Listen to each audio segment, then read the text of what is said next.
How about a great pear dessert?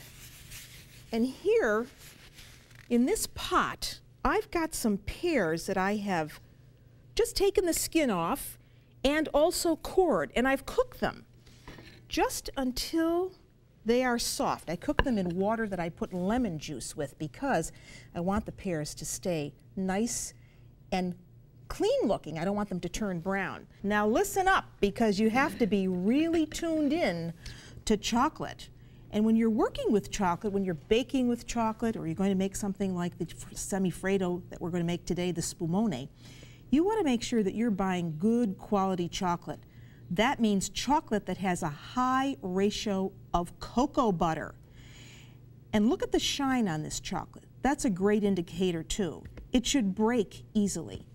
It should smell fresh. It shouldn't have any grayishness to it, which would mean that there is bloom or cocoa butter that has risen to the surface, and that chocolate was incorrectly stored. So make sure you buy good quality chocolate. Well, we have to start by tempering chocolate, and that means melting chocolate over a little bit of warm water. You don't want chocolate to be too hot when you melt it, and you don't want to get any drops of water in it while you're melting it. So here I have about 7 ounces of chocolate, and look at this. I just have my bowl over some water. The bowl is not touching the water. I cut the chocolate up into very small pieces, and now I can just mix all of it together, and this gives me perfectly tempered chocolate. In these 2 pots, I've got more chocolate melting.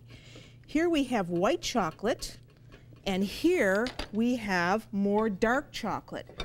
Now I want to add something to those. I want to add some corn syrup and some, this is corn syrup here, and corn syrup here, and then I want to add a little bit of oil. A little bit of oil. Oil and oil. It's hard to see these, I'll tell you. A little bit of oil and a little bit of oil, just to give that a nice shine.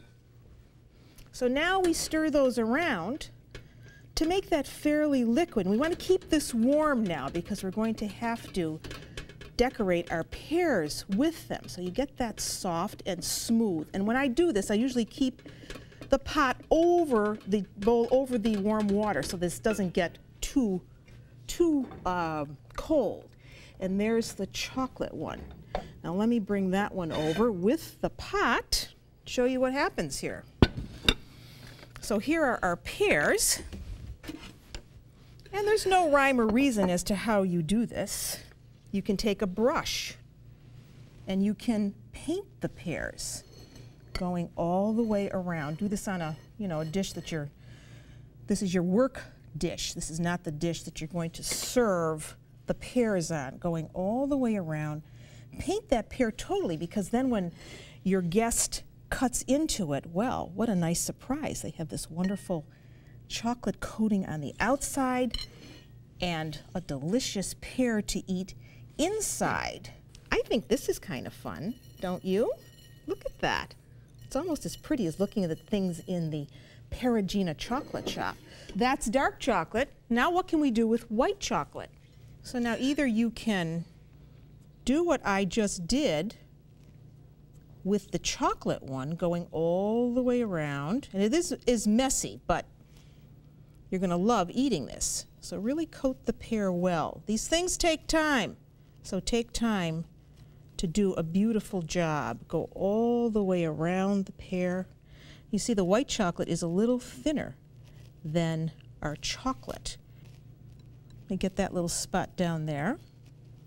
Then you could just take a fork with some of that dark chocolate and just drizzle it, you see?